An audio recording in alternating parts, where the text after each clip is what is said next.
This is what happens when you leave.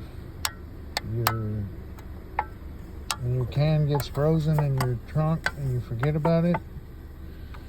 This is exactly what happens. I mean, this can exploded in the trunk of my car. It exploded so badly that, I mean, look at it. And then look. It blew the whole box open. Crazy. I mean, I left them in here. It's my fault, but at the same time, probably need to clean my trunk out, right? All right. Anyway, have a good day.